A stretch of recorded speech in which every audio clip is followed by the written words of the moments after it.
오늘도 저번 주, 저저번 주 최근 계속해서 아브라함 창세기에 나타난 아브라함 이야기를 나누고 있습니다. 오늘도 계속해서 아브라함 이야기를 조금 더 함께 나눠보려고 합니다. 저번 주까지 저희는 아브라함의 인생을 통해서 어떻게 하나님께서 아브라함에게 그의 모든 과정 속에서 믿음을 가르치고 계시는가를 우리가 함께 나누었습니다. 자, 우리가 성경에서 이 아브라함의 이야기를 보면서 잊지 말아야 할 중요한 한 가지 관점이 있습니다. 아브라함의 이야기를 보면서 우리가 결코 잊지 말아야 할 중요한 하나의 믿음의 관점이 무엇이냐면 구원은 하나님께서 우리를 위해 행하신 그 역사의 근거를 가지고 있다는 것입니다. 예. 이것을 다시 바꿔서 말하면 하나님께서 우리보다 먼저 일하심으로 말미암아서 우리는 구원을 얻게 된 자들이라는 것입니다. 예. 이것이 우리가 성경을 보면서 어느 한 구절도 여기에 예외가 되는 구절이 한 구절도 없다. 이것을 우리가 반드시 기억하고 이 성경을 볼 때 기억해야 할 관점입니다. 자, 신약 성경 한 구절만 보겠습니다. 로마서 8장 28절 다 같이 잘 아시는 구절입니다. 함께 한번 읽어볼까요? 시작. 우리가 하나님을 모든 것이 합력하여 선을 이루느니라. 아멘. 자, 이 구절 한 구절에서도 우리는 굉장히 우리가 잘 알고 익숙하게 잘 알고 계신다고 생각을 하시겠지만 이 한 구절에서도 우리는 우리가 기존에 생각하고 있던 상식을 뛰어넘는 말씀들이 계속해서 연결되는 걸 볼 수가 있습니다. 처음부터 한번 볼게요. 모든 것이 합력하여 선을 이루도록 하신다는 말씀이 있죠. 근데 그 앞에 조건이 붙습니다. 그렇죠?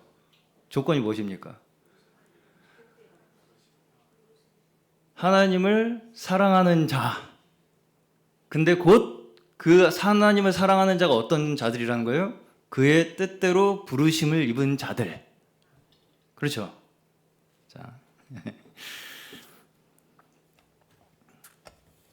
자, 우리가 사랑이라고 한다고 했을 때, 사랑이라는 것을 우리가 떠올린다고 했을 때, 우리에게 먼저 생각되는 것이 무엇이냐면, 뭔가 내 마음속에서 막 끌어오르는 어떤 감정, 그렇죠? 사랑이 뭐예요, 이준영 기자님? 러브? 러브는 뭐예요, 그러면? 사랑? 대답하기 어렵다는 뜻으로 받아들이겠습니다.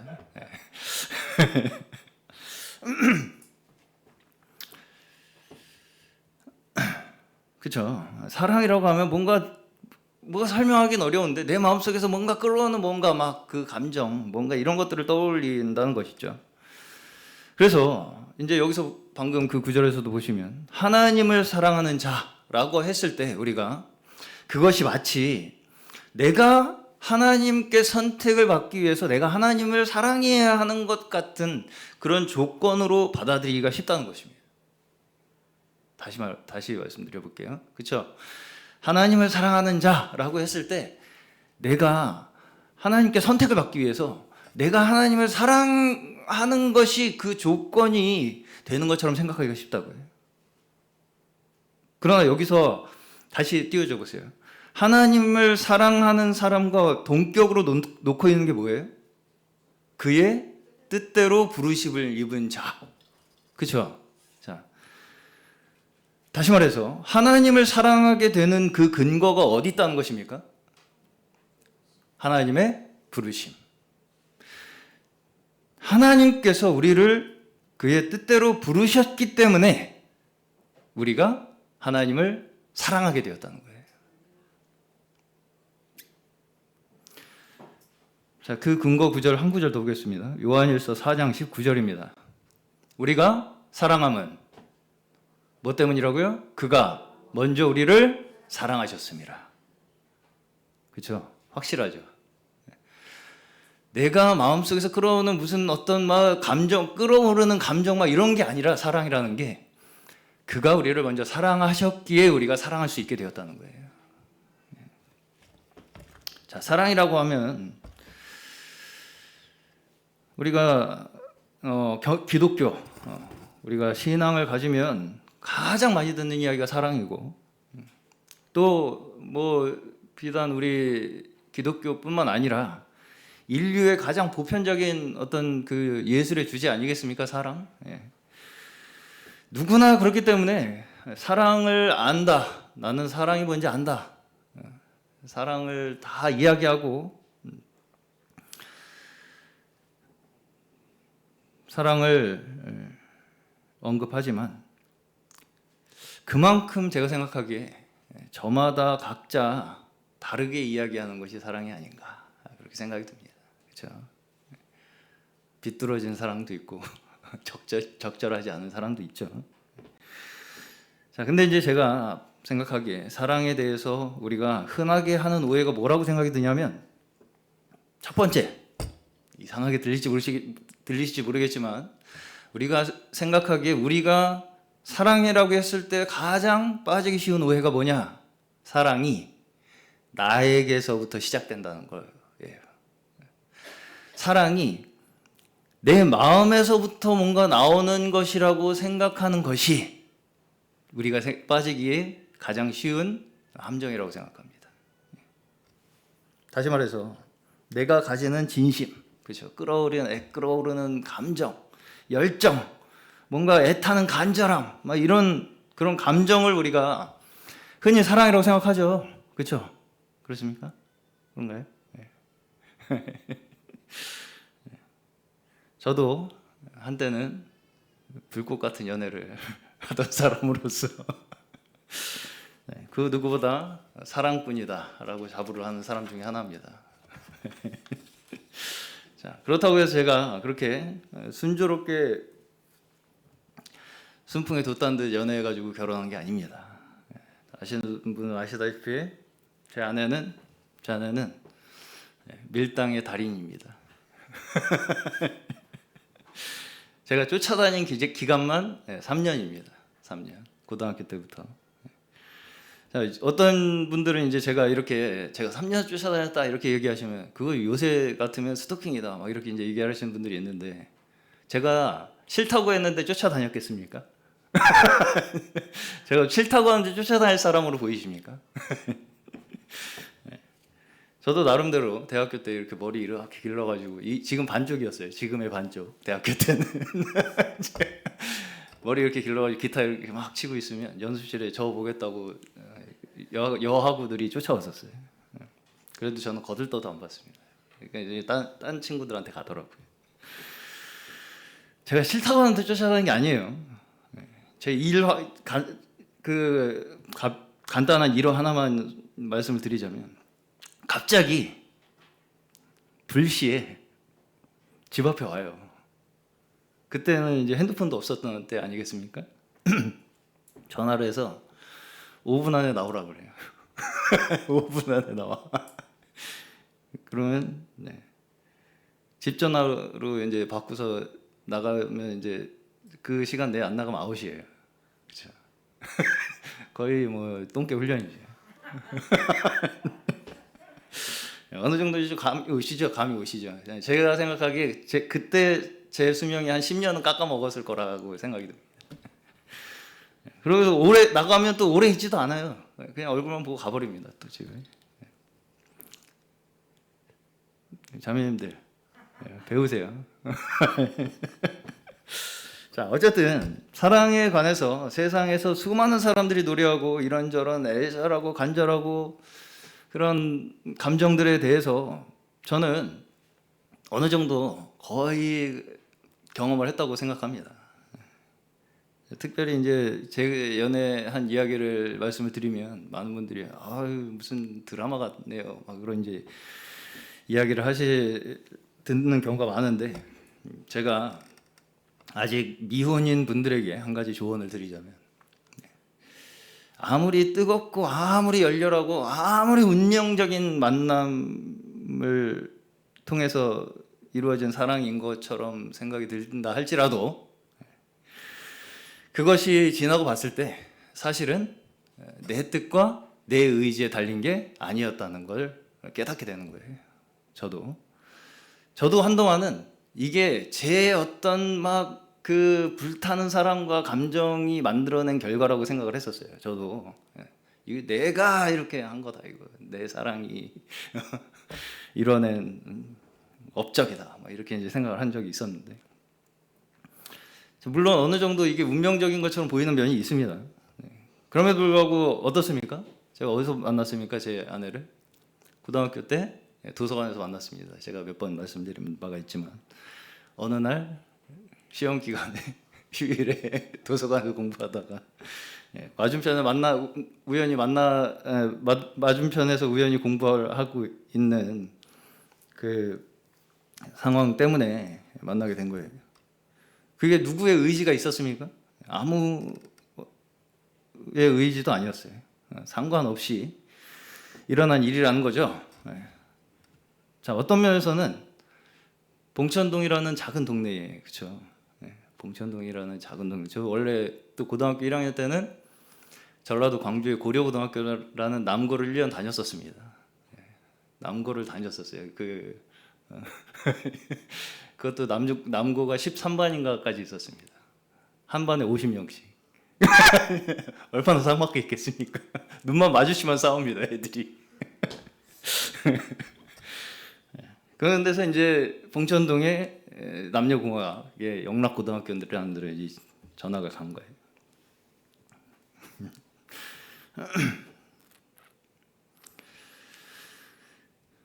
영락고등학교라는 그 어떤 하나의 굉장히 특별한 조건에서 일어난 일이죠. 그것도 굉장히 뭐 거기다가 막 운명이다 뭐다 막 의미를 부여를 하려고 하고 싶어 하지만, 결국은 굉장히 어떤 그 제한적인 조건에서 일어난 일이라고 볼 수도 있다는 것이죠. 자, 어떤 분들은 나는 운명의 백마탄 왕자니 찾겠다고, 어떤 나한테 막 확실한 뭔가 짜릿한 느낌이 올 때까지 다 만나봐야 된다, 이렇게 말씀하신 분들이 있습니다. 자, 물론 제가 그런 희망을 꺾고자 하는 건 아니지만, 결국 저도 뒤돌아봤을 때 그것보다 더 중요한 것이 뭐라고 생각이 드냐면, 나를 하나님께서 이곳에 왜 두셨는가? 나를 왜 그런 환경에 두셔서 여기까지 인도하셨는가? 이것을 우리가 아는 게 더 중요하다고 생각이 들어요. 자, 우리가 생각하기에 내가 무엇인가를 선택하는 데 있어서 굉장히 나한테 자유가 많이 주어졌을 거라고 생각을 하지만, 사실은 말씀에서도, 사도행전 말씀에서도 뭐라고 말씀하시냐면, 사람의 연대를 정하시고, 그렇죠, 거주의 한계를 정하셨다, 이렇게 말씀하시죠. 우리는 하나님께서 우리를 두신 그 한계 속에서 살아갈 수밖에 없는 그 제한된 연약한 인생들이라는 걸 먼저 우리가 기억을 해야 된다는 거예요. 자, 다시 말해서 하나님께서 나를 여기에 두신 것이 무엇을 위한 것이라는 거예요? 합력하여 선을 이루시기 위하여.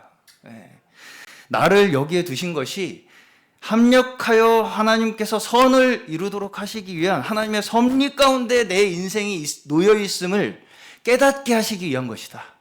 이것을 아는 것이, 내가 뭘 자유롭게 선택을 해서 내 감정이 동해서 뭔가를 선택하는 그런 것보다 더 훨씬 내 인생에 있어서 중요한 것이다 라고 말씀을 드리고 싶습니다.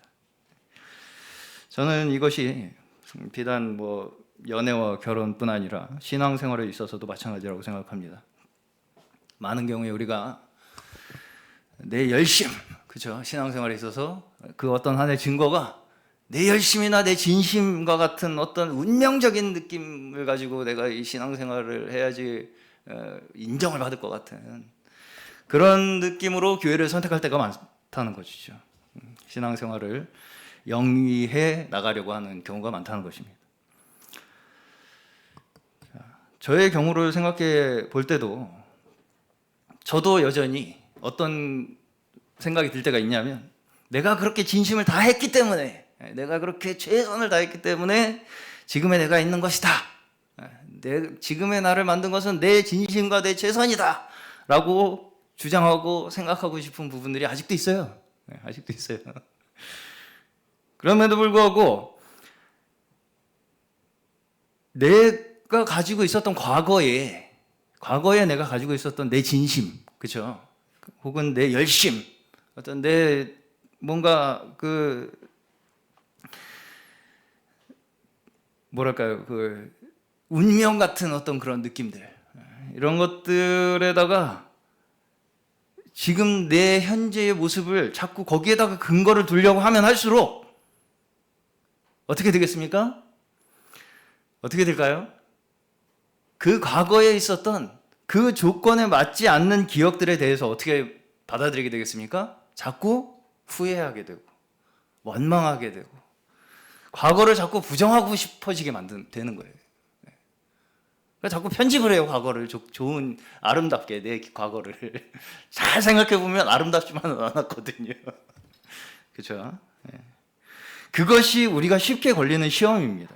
우리가 쉽게 걸리는 시험이에요. 내 과거에 대해서 내가 이렇게 최선을 다했고 완벽하게 내 자신을 꾸려왔기 때문에 내가 지금 여기에 있는 것이라고 자꾸 생각하고 싶어하는 그것이 내 과거를 부정하게 만들고요.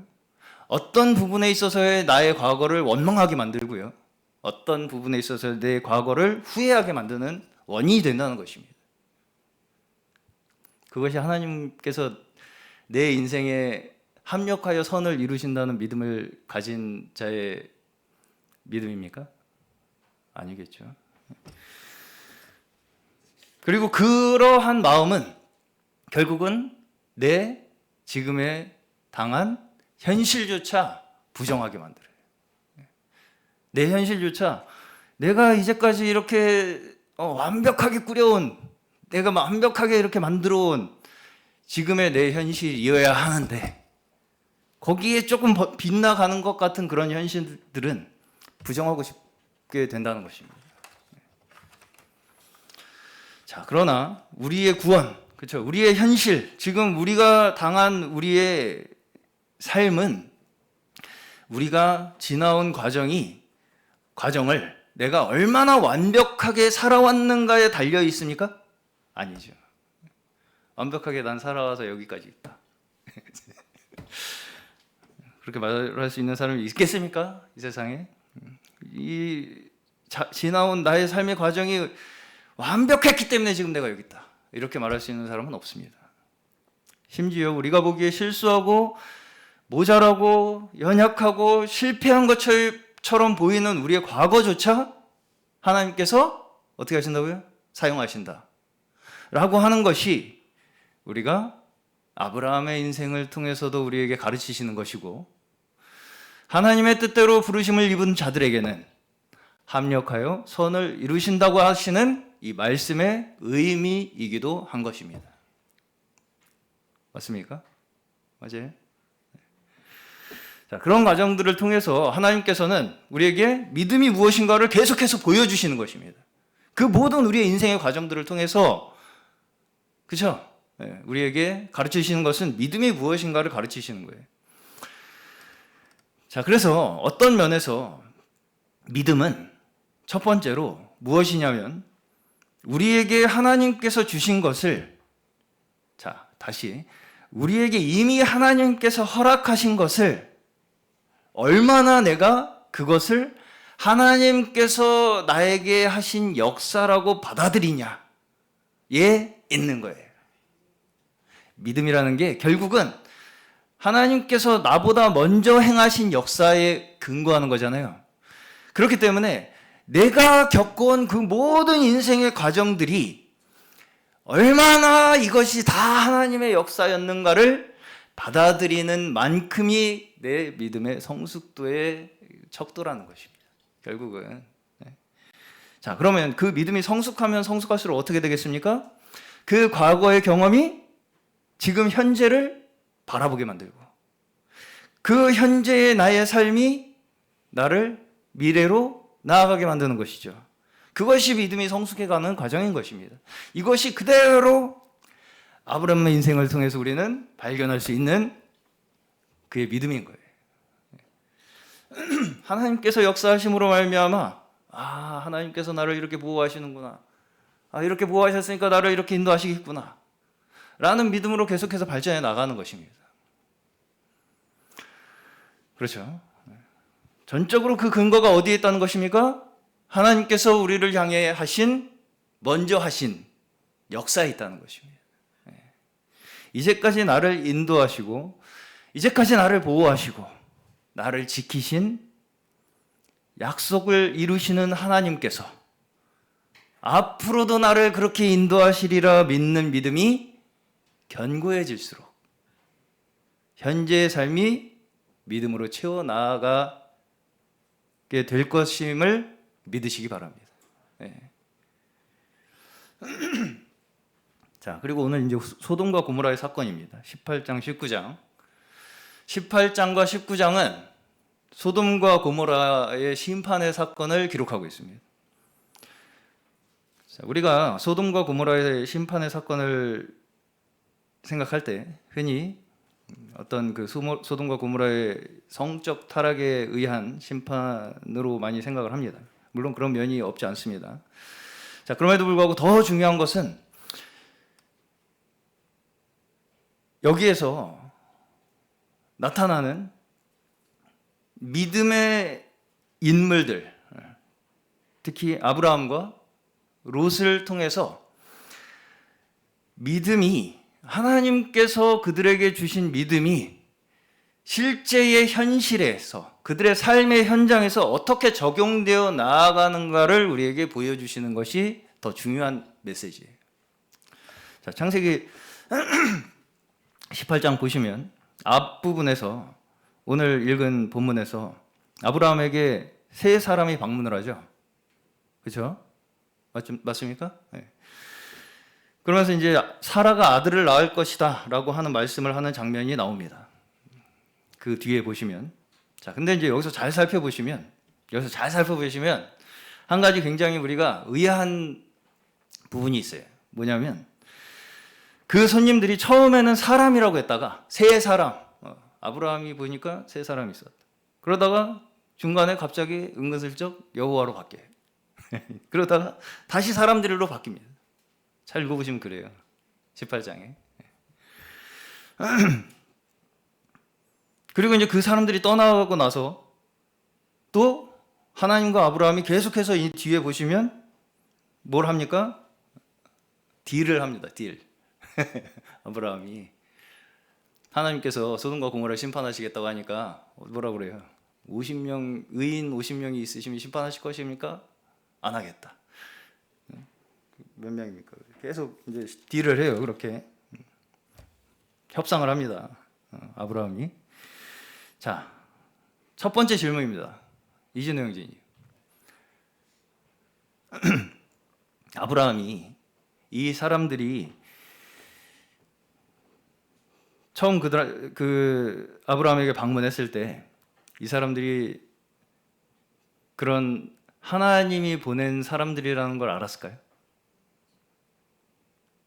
하나님이 보낸 사람이라는 걸 알았다, 아브라함이. 몰랐다. 자, 오늘 본문 18장의 전반부를 보시면, 오늘 읽은 본문입니다. 여기에 아브라함의 행동을 보시면 아브라함이 그들이 하나님이라서 그렇게 지극정성을 다한 것처럼 보이지 않습니다. 그렇죠? 않아요. 손님들이라고 그러잖아요. 손님, 제가 당신을 좀 섬기게 해주십시오. 이렇게 하잖아요. 자, 그리고 이제 그 뒤에 19장에서는 어떤 장면이 나오냐면, 굉장히 이제 좀 끔찍한 장면인데, 소돔 사람들이 노소를 막론하고, 그러니까 애 어른 할 거 없이 원근에서 모여서 다 모여서 롯에게 방문한 손님들을 상관해야 되겠다라고 하면서 행패를 부립니다. 그런 장면이 나와요. 그렇죠? 자, 여기서 상관하겠다라고 하는 것은 성적인 의미를 가지고 있습니다. 자, 다시 말해서 남자들이 남자를 겁탈하겠다고 노소를 막론하고 몰려와서 행패를 부리고 있다는 것입니다. 자, 그러다 보니까 이제 우리가 굉장히 끔찍한 얘기죠. 그러다 보니까 소돔과 고모라라고 하면 성적인 타락이 이제 먼저 우리 머릿속에 이제 떠오르는 것이 사실입니다. 물론 그것이 그들의 악이 직접적으로 표출된 하나의 결과인 것은 사실입니다. 자, 그럼에도 불구하고 우리가 이것을 엄밀히 이야기한다면 여기에서의 그들의 행동이 단순하게 어떤 동성애이기 때문에 그들이 벌받은 거다라거나 성적으로 타락했기 때문이다라고 하는 것만을 이야기하는 것이라면, 그렇다면 만약에 그런 것이라면 어떻겠습니까? 그냥 걔네들끼리 그렇게 나쁜 짓 하고 산다라는 것을 고발하는 것 정도로 이야기해도 되겠죠. 그렇죠? 소돔은 그렇게 나쁜 짓을 하는 동네다라는 정도로 고발하는 것 정도로 끝내도 되는 문제를 어떻게 지금 이렇게 표현을 하고 있습니까? 이방인에 대한 폭력으로 표현을 하고 있죠. 그렇죠? 여기에 소돔 사람들은 성적 욕구, 자신들의 그 쾌락을 위해서 무엇을 동원합니까? 이방인에 대한 폭력. 그렇죠? 자, 성경 구절 한 구절만 보겠습니다. 에스겔 16장 49절에서 50절입니다. 에스겔 16장 49절에서 50절. 제가 읽겠습니다. 내 아우 소돔의 죄악은 이러하니 그와 그의 딸들에게 교만함과 음식물의 풍족함과 태평함이 있음이며 또 그가 가난하고 궁핍한 자를 도와주지 아니하며 거만하여 가증한 일을 내 앞에서 행하였음이라. 그러므로 내가 보고 곧 그들을 없이 하였느니라. 자, 소돔의 죄악이 뭐라고 말씀합니까 여기서? 그가 가난하고 궁핍한 자를 도와주지 아니하며 라고 하죠. 네. 자, 여기서의 소돔 사람들은 지금 그 롯에게 방문한 외부인들, 손님들을 뭘로 삼고 있습니까? 자신들의 성적 쾌락의 대상으로 삼고 있습니다. 자, 이것을 우리가 단순히 어떤 성적인 타락을 넘어서서 그들이 가지고 있는 이방인, 그렇죠? 타인에 대한 근본적인 태도가 무엇인가를 이야기하고 있는 것입니다. 자, 성경에서는 우상숭배와 음행이 항상 같이 나옵니다. 자, 다시 말해서 음행의 본질이 어디에 있다는 것입니까? 우상숭배에 있다는 것이죠. 우상숭배의 본질이 그럼 무엇입니까? 결국은 내가 중심이 되는 것입니다. 우상숭배는 나를 섬기는 거예요. 결국은 신도 나를 위해서 필요한 것이고 제사도 나를 위해서 필요한 게 우상숭배입니다. 그렇죠?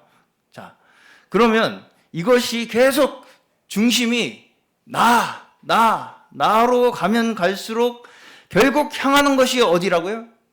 성적 타락이라는 것입니다. 음란이라는 거예요. 결국은. 그래서 이제 여기서 특히 성적인 타락, 여기에서는 동성애적인 이제 문제를 이야기를 하고 있죠. 자, 이런 것들이 뭘 이야기하고 있느냐? 이건 사실은 어떻게 보면 동성애라고 말하기도 그렇죠. 이 남자가 남자를 겁탈하겠다. 이거 자체가 뭔가 서로 뭐 이렇게 뭐 동성애를 하고 있다 이런 게 아니잖아요. 자신의 욕구를 거기다가 풀겠다는 거죠. 한마디로 내 만족을 위해서 서로가 서로를 뭘로 지금 여기고 있는 거예요? 내 욕구를 해소하기 위한 도구적 수단으로밖에 여기지 않고 있다는 것을 이야기하는 거예요. 서로가 서로를 내 욕구, 내가 만족하기 위해서, 내 욕구를 충족시키기 위해서 서로를 그 욕구를 충족시키는 대상으로 여기고 있는 모습을 이 소돔과 고모라의 사람들을 통해서 이야기하고 있다라고 볼 수 있는 것입니다. 다시 말해서 여기 소돔과 고모라가 지금 소돔 사람들이 그 손님들을 그렇게 자신들의 욕구의 대상으로 삼는 이 이야기는 결국은 가장 극단적으로 자기 중심적인 인간의 표현으로 볼 수 있다는 거예요. 가장 극단적으로 자기 중심적인 사람이 행하는 죄악. 이 모습이 바로 이 소돔의 사람들이 이방인에게 대하는 태도에서 우리가 발견할 수 있다는 것입니다. 자, 그러면 나는 그렇게 동성애자 아니니까, 나는 그렇게 음행하는 사람 아니니까 나하고는 상관없는 얘기다 이렇게 말할 수 있겠습니까? 에스겔에서 그 모든 범죄의 근원을 뭐라고 설명하고 있어요? 가난하고 궁핍한 자를 도와주지 않는 것이라고 말씀하고 있습니다. 그 소돔 사람들이 이방인에게 그렇게 대하는 그 폭력적인 모습이 그 근원이 어디 있다고요? 가난하고 궁핍한 자를 도와주지 않는 데 원인이 있다고요. 거꾸로 이야기하면 가난하고 궁핍한 자를 도와주지 않고 오히려 그들을 내 만족에, 내 욕구를 충족시키는 대상으로, 도구로 여기는 것은 소돔과 고모라가 행한 그 범죄와 다르다가 같다는 것이죠. 같다는 것입니다. 같다는 거예요. 가난한 자를 돌봐주지 않고 궁핍한 자를 도와주지 않는 것은 소돔과 고모라 사람들이 그 이방인에게 대해서 행하는 그 음행과 폭력적인 그 행태와 같다라고 말씀한다는 것입니다.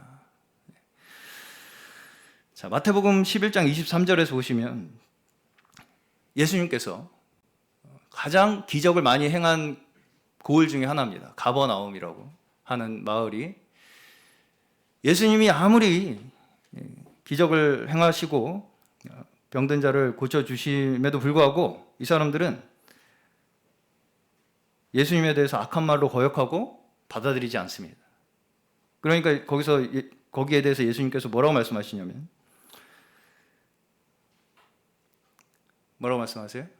소돔에서 내가 행한 모든 권능을 소돔에서 행하였더라면 그 성이 오늘날까지 있었으리라. 지금 이 가버나움이 예수님이 그렇게 병자를 고치시고, 그죠? 말하자면 이웃을 사랑하시고 나그네를 선대하신 그 예수님에 대해서 그렇게 음해하고 비난하고 받아들이지 않는 그것이 소돔의 그 사람들이 한 행동보다 나쁘다, 좋다? 나쁘다고 얘기하는 거죠. 나쁘다고 얘기하는 거죠. 내가 이 기적을 소돔에서 행했으면 니들보다 낫겠다고 말씀하시는 거잖아요. 그렇죠? 네. 맞습니까? 네. 그들의 문제가 무엇이었습니까? 가버나움에 병든 자를 돌보지 않고 그러한 자들을 고쳐주시는 예수님에 대해서 오히려 악한 말로 거역하고 받아들이지 않은 것이, 그러한 그들의 죄악이 소돔보다 악하다고 말씀하시는 것입니다. 지금 여기서 우리가 두 가지 대조를 볼 수가 있어요. 아브라함이 손님을 극진히 대접하는 장면과 소돔과 고모라가 손님을 겁탈하려는 장면이 교차됩니다. 18장과 19장에. 그렇죠? 네. 그리고 소돔과 고모라를 심판하시겠다고 한 하나님께 아브라함이 계속해서 중재를 하는 장면이 나옵니다. 그렇죠? 네. 그리고 소돔과 고모라 사람들이 행패를 부릴 때 롯이 그들로부터, 그 소돔 사람들로부터 손님들을 지키려고 하는 그러한 모습들이 또한 계속 대조가 돼요. 19장에서는. 자, 다시 말해서 하나님께서 택하신 자들, 하나님께서 인도하시고 그들에게 믿음을 주신 자들과 하나님을 떠난 자들이 어떤 차이가 있는지를 18장의 아브라함이 손님을 접대하는 모습과 또 소돔과 고모라를 대신해서 중재하려고 하는 그 모든 상황에서부터 시작해서 롯이 손님들을 보호하려고 하는 그 모든 모습들, 과정들을 보여줌으로써 결국 우리에게 뭘 보여주시는 것이겠습니까? 뭘 깨달으라는 것이겠어요? 하나님의 은혜를 입은 자들, 그렇죠? 하나님의 은혜를 조금이라도 그 부스러기라도 먹은 자들, 하나님의 택하신 자들이 하나님께 먼저 받은 그 사랑이 그들의 현실에서 어떻게 적용이 되어 나가고 있는가를 우리에게 보여주시는 것입니다. 이해 가십니까? 네. 하나님께서 택하셔서 이끌어내셔서 그에게 계속해서 믿음을 가르쳐 주신 그 사람이 이제 현실에서 그 믿음이 어떻게 그에게 적용되어 나아가고 있는가를 우리에게 보여주시는 것이 아브라함으로부터 해서 롯에 이르기까지 소돔이 멸망하는 것과 대조하면서 우리에게 말씀하시는 거예요. 가르쳐 주시는 거예요. 그렇죠? 이것이 하나님께서 택하시고 그들의 인생에 직접 개입하셔서 역사하시는 그 인생 가운데 나타나는 뭐예요? 오늘 말씀 제목 의인의 증거라는 것입니다. 이게 의인의 증거라는 거예요. 자, 그에 비해서 여전히 신앙생활이라는 것이 결국 아직도 내가 뭔가를 얻어내기 위한 것으로 생각하는 그러한 신앙, 그렇죠? 아직도 신앙생활이 내가 원하는 걸 얻어내는 게 신앙생활인 것처럼 생각하는 그런 신앙, 이런 사람들은, 이런 신앙을 가진 사람들은 어떻겠습니까? 다른 사람을 대할 때도 여전히 내가 원하는 것을 얻어내기 위한 도구와 수단으로밖에 여겨지지 않게 되는 것입니다. 다른 사람이 내가 원하는 걸 얻어낼 도구로밖에 안 여겨진다고요. 이것이 18장과 19장의 대조를 통해서 하나님께서 어떤 이들을 의인이라고 말씀하시는지, 어떤 자들이 심판을 받게 되는지를 우리에게 분명하게 말씀하고 계시는 거예요. 그렇죠? 네. 자, 마태복음 25장 34절에서부터는 마지막 심판의 장면이 나옵니다. 양과 염소의 비유가 나오면서 악인과 의인을 구분하는 설명이 묘사가 되어 있어요. 자, 근데 거기서 보시면 의인들에게 뭐라고 말씀을 하시냐면, 자, 한번 보겠습니다. 잠시 마태복음 25장 34절. 네. 그때의 임금이 그 오른편에 있는 자들에게 이르시되 내 아버지께 복받을 자들이여 나와 창세로부터 너희를 위하여 예비된 나라를 상속받으라. 내가 줄일 때에 너희가 먹을 것을 주었고 목마를 때에 마시게 하였고 나그네 되었을 때에 영접하였고 헐벗었을 때에 옷을 입혔고 병들었을 때에 돌보았고 옥에 갇혔을 때에 와서 보았느니라 라고 하시죠. 그랬더니 의인들이 뭐라고 대답을 하느냐? 뭐라고 대답을 합니까?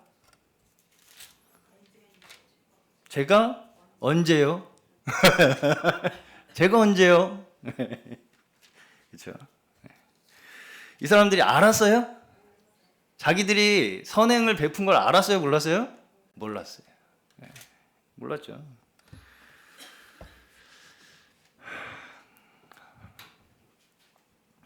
그러니까 뭐라고 대답하십니까?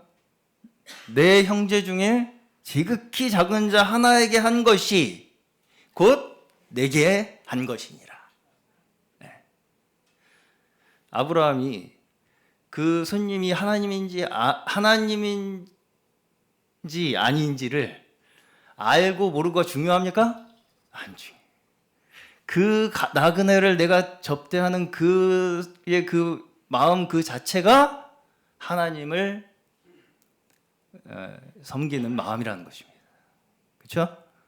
그래서 그거를 계속 혼용하는 거예요. 그냥 중요하지 않기 때문에. 그렇죠? 네.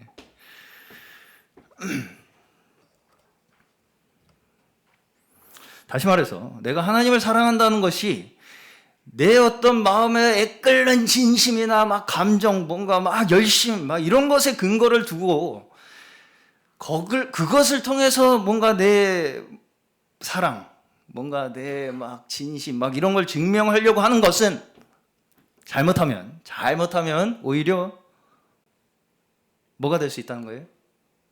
작은 자를 외면하게 하는 원인이 될 수가 있다는 것입니다. 자꾸 내가 이렇게 열심히 하니까 나 이렇게 신앙생활 잘해. 내가 이렇게 진심을 다하고 있으니까 나는 이렇게 하나님을 사랑하는 거야 라고 하는 내 스스로의 확신, 내 스스로의 열심, 내 스스로의 진심에 자꾸 의존을 하게 되는 것은 잘못하면 작은 소자를 외면하게 되는 원인이 될 수 있다는 것을 경계하라는 말씀이 바로 오늘의 말씀인 것입니다. 자, 물론 제가 그런 열심을 가지지 말라는 말씀이 아닙니다. 그럼에도 불구하고 우리가 주의해야 할 것이 무엇이냐면 하나님을 위한 열심이라는 것이 내가 하나님을 위한 어떤 특별한 일을 위해서, 그렇죠? 이번 기회에 내가 하나님께 본때를 한번 보여드리겠습니다. 하나님 위해서 내가 이번에 한번 깊은 인상을 한번 내가 남겨드리겠습니다. 하나님께. 라고 하는 식으로 생각하는 것은 결국은 뭘 위한 것이 되는 것입니까? 내 업적을 위한 게 돼요. 내가 이렇게 하나님께 깊은 인상을 남겨주는 업적을 하나, 획을 하나 긋겠습니다. 그런 식으로 우리가 하나님의 이 믿음, 하나님에 대한 믿음이나 사랑을 대하는 것은 다 내 업적을 위한 것이 될 위험성이 있다고요. 하나님께서는 우리에게 감당할 현실을 허락하셨습니다. 그리고 그 우리에게 각자에게 주신 그 현실 속에서 하나님께서는 하나님의 공의와 정의를 실현하시기를 원하십니다. 그러면 그 공의와 정의가 어디에서 펼쳐지도록 하십니까? 우리의 현실에서 마주치는 모든 나그네들. 하나님의 공의와 정의가 어디에서 실현된다고요? 우리의 현실에서 마주치는 모든 나그네들. 자, 그러면 이 나그네에게 선대하라는 이 말씀이 구걸하는 사람에게 적선을 잘하라는 얘기겠습니까? 사실은 우리가 어려운 사람 한 푼 도와주는 것보다 더 어려운 게 뭐예요? 지금 나에게 주어진 현실에서 마주치는 모든 가족들과 친구들과 이웃들에게 우리가 환대하는 우리의 믿음이 사실은 더 어려운 믿음이에요. 인정하시죠? 네. 그럼에도 불구하고 그들이 사실은 우리에게 하나님께서 주신 뭐라고요? 손님, 나그네, 우리에게 방문하신 하나님이라는 것입니다. 자, 마지막으로 구약 한 구절, 신약 한 구절 읽고 마치겠습니다. 신명기 10장 19절. 신명기 10장 19절 다 같이 한번 한 목소리로 읽겠습니다. 시작. 너희는 나그네를 사랑하라. 아멘. 한 구절 더 보겠습니다. 히브리서 13장 2절입니다. 이거는 제가 후에 추가를 해가지고 준비를 못하셨군요. 히브리서 13장 2절 제가 읽겠습니다. 손님 대접하기를 잊지 말라. 이로써 부지 중에 자, 함께 보겠습니다. 시작. 손님 대접하기를 잊지 말라. 이로써 부지 중에 천사들을 대접한 이들이 있었느니라. 아멘. 부지 중에 천사들을 대접한 이들이 있다는 거죠. 부지 중에. 자, 우리 누구 하나 이곳에 나그네 아닌 사람 있습니까? 나는 나그네 아니다. 모두가 우리가 다 뭐였다고요? 이 땅에 나그네들이었다고요. 그렇죠? 물론 우리는 하나님의 집으로 이제 부르심을 받은 자들입니다. 그럼에도 불구하고 여전히 하나님께서는 우리를 통해서 나그네들을 부르고 계시는 거예요. 그렇죠? 네. 무엇을 통해서요? 우리의 나그네 됨을 통해서. 우리가 나그네 되었던 자들이었음을 통해서 여전히 우리를 통해서 나그네들을 부르고 계신다고 해요. 우리가 나그네 되었음을 기억함을 통해서, 그렇죠? 그러니까 우리가 나는 이제 하나님 집에 들어왔으니까 끝났다, 니들이랑 빠이빠이다, 이게 아니라 내가 부르심 받은 그 감사함으로 말미암아 여전히 내가 그 나그네였던 시절을 기억하면서 그 나그네들에게 환대하고 접대하는 그 우리의 믿음으로 말미암아 하나님께서는 우리를 통해서 계속해서 구원의 사역을 이어나가신다. 맞습니까? 네. 우리의 받은 은혜와 사랑을 우리가 끝까지 잊지 않고 기억함으로써 우리가 또한 우리의 주어진 현실에서 베푸는 우리의 사랑을 통해서 여전히 나그네 된 영혼들을 계속해서 부르고 계시는 것입니다. 이것이 하나님의 거룩하심이요, 이 땅에 하나님께서 의와 공도를 행하시는 방법입니다. 그렇죠? 하나님께서 이 땅에 정의를 행하시고 그 공의를 이루시는 방법이 우리가 나그네됨을 잊지 않고 나그네들을 선대하고 환대하고 선행을 베푸는 우리의 믿음의 삶을 통하여 하나님께서는 여전히 하나님의 사역을 우리 가운데 이루어 가고 계심을 믿는 저희 되시기를 축원합니다. 오늘 저희 모두가 하나님의 거룩하심에 이르기를 모두 간절히 사모하면서 받은 은혜와 사랑을 기꺼이 베풀며 살아가시는 저희 모두 되시기를 주의 이름으로 간절히 축원합니다.